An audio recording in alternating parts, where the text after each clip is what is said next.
When you're this old, time stops feeling like something you have and starts feeling like something you're borrowing. I wake up grateful, but I also wake up aware that most of my life is behind me, aware that memories outnumber plans, aware that the people who knew me best are mostly gone. I'm 92 years old.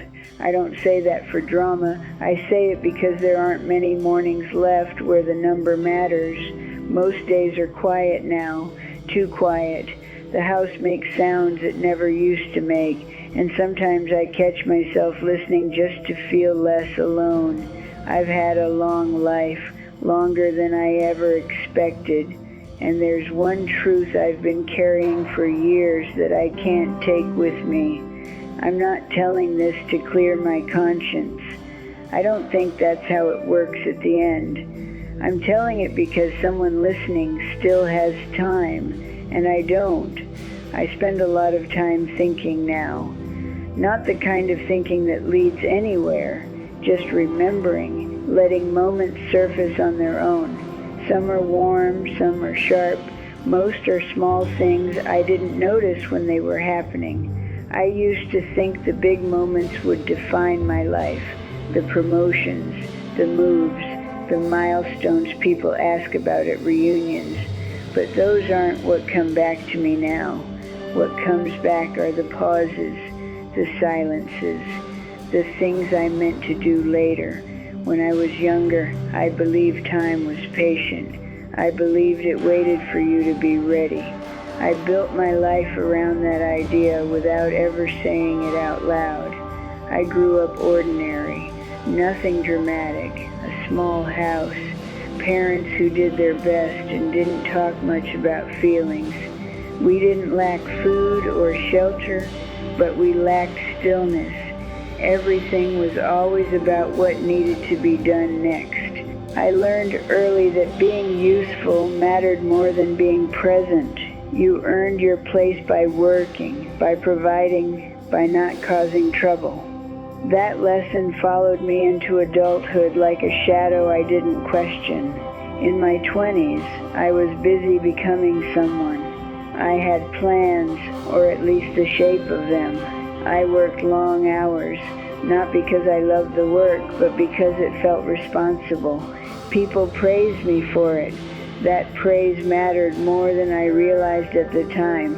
I married young. We cared about each other, I think. Or maybe we cared about the idea of building a life. We talked about the future in practical terms, where we'd live, how many children made sense, what kind of stability we wanted. We didn't talk much about how we felt, not because we didn't feel anything, but because we assumed there would be time to figure that part out later. Later became a word I used often. Later, when things slow down. Later, when work isn't so demanding. Later, when the kids are older. Or later, when there's less pressure.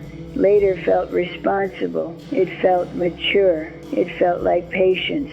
What it really was, I see now, was delay. My days filled up quickly. Work bled into evenings. Evenings bled into exhaustion. I was home, but not fully there. I answered questions while thinking about tomorrow. I listened without really hearing. There were dinners where everyone was at the table and I was somewhere else entirely. There were weekends I promised myself I'd be more present and then found reasons not to be. None of it felt like a mistake at the time. It felt necessary. It felt temporary. That's the dangerous part. Most of the damage in a life doesn't announce itself. It accumulates quietly in habits that seem harmless. I miss things, not in a dramatic way. I was there, technically, but I wasn't available. I postponed conversations. I told myself certain talks could wait until I had more energy, more clarity, more time. There were moments my partner needed me to stay a little longer in the room. I didn't notice. Or maybe I noticed and told myself it wasn't urgent. I thought love was stable. I thought if you didn't actively break it, it would hold. I didn't understand how much attention it required just to remain alive. Years passed like that. Children grew. They learned not to interrupt. They learned who I was available to be. I told myself I was providing for them. I never asked what it was costing. The house changed slowly. Laughter faded without any single moment you could point to. Conversations became logistical. We talked about schedules, bills, responsibilities, less about fears, less about hopes. By the time I sensed something was wrong, it felt too large to address directly. I told myself it was just a phase, that every marriage went through this, that things would naturally rebalance. They didn't. There wasn't a single argument that ended it all. There wasn't a betrayal that made things clear. There was just distance, a growing sense that we were living parallel lives under the same roof. When we finally acknowledged it, it felt more sad than angry. We were tired, we were polite, we spoke like people closing a chapter they didn't know how to reread. After that, life kept moving. It always does. I adjusted. I stayed busy. Busy has a way of numbing questions you don't want to answer. I told myself I'd do things differently next time. I believed awareness alone was enough, but habits don't disappear just because you name them. Work continued. Time accelerated. Friends drifted. Some moved away. Some passed on. I attended funerals and told myself I'd call people more often. I meant it when I said it. I just didn't follow through. The turning point didn't arrive with a crash. It came quietly, the way most truths do. It was an illness, not mine. Someone close, someone I assumed would be around longer. I sat in a room that smelled like antiseptic and watched machines do what bodies could no longer manage on their own. I listened to breathing that wasn't steady. I waited for words that never came. That's when it hit me, not all at once, more like a settling, a realization that so much of what I thought was important had already slipped out of reach. There were things I wanted to say that no longer had a place to land, apologies that came too late, gratitude that had never been spoken because it felt understood. I remember thinking very clearly that I would give anything for one ordinary conversation, not a dramatic one, just a simple exchange without urgency or fear. That's when I understood what I had been doing all my life. I had been living as if everything meaningful could be postponed. Some things can't. After that loss, the world felt thinner, quieter, not immediately, but steadily.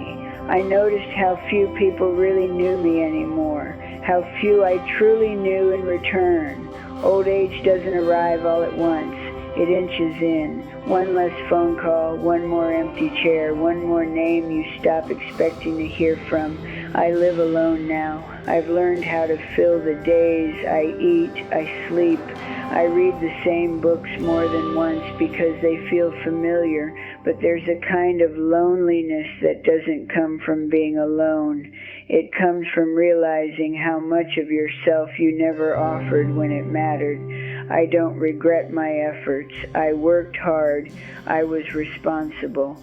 I did what I thought was right. What I regret is assuming there would always be time to soften, to listen better, to stay when leaving felt easier. Here's the truth I need to share before I leave this world. You don't lose your life all at once. You give it away in small portions to things that feel urgent but aren't eternal. You assume the people you love will understand. You assume they know. Knowing isn't the same as feeling it. If I'm speaking to you now, I'm not asking you to change everything. I'm not telling you to abandon your responsibilities or chase some imagined version of happiness. I'm telling you what I wish I had understood sooner. Presence is not automatic. It's a choice you make again and again, even when you're tired, especially when you're tired. The moments that stay with you at the end aren't the ones where you did everything right. They're the ones where you stayed a little longer than you planned, where you listened without fixing, where you didn't rush away. I thought success would feel heavier at this age. More solid, it doesn't. What feels heavy are the conversations that never happened. What feels solid are the few memories where I showed up fully, even briefly. If this means something to you, hold on to it gently. Don't turn it into a rule. Just notice where you keep saying later. Later has a way of disappearing. I don't have much time left. I feel that now in my bones. I'm not afraid of dying. I'm more aware of what I'm leaving behind. I hope someone remembers my voice. I hope someone remembers that I tried, even if I learned too late what trying really meant. This is my truth. It's quiet, it's simple, and it's heavy enough to carry with me to the end. Thank you for listening. When you're this old, time stops feeling like something you have and starts feeling like something you're borrowing. I wake up grateful, but I also wake up aware that most of my life is behind me, aware that memories outnumber plans, aware that the people who knew me best are mostly gone. I'm 92 years old. I don't say that for drama. I say it because there aren't many mornings left where the number matters. Most days are quiet now, too quiet. The house makes sounds it never used to make, and sometimes I catch myself listening just to feel less alone. I've had a long life, longer than I ever expected, and there's one truth I've been carrying for years that I can't take with me. I'm not telling this to clear my conscience. I don't think that's how it works at the end. I'm telling it because someone listening still has time, and I don't.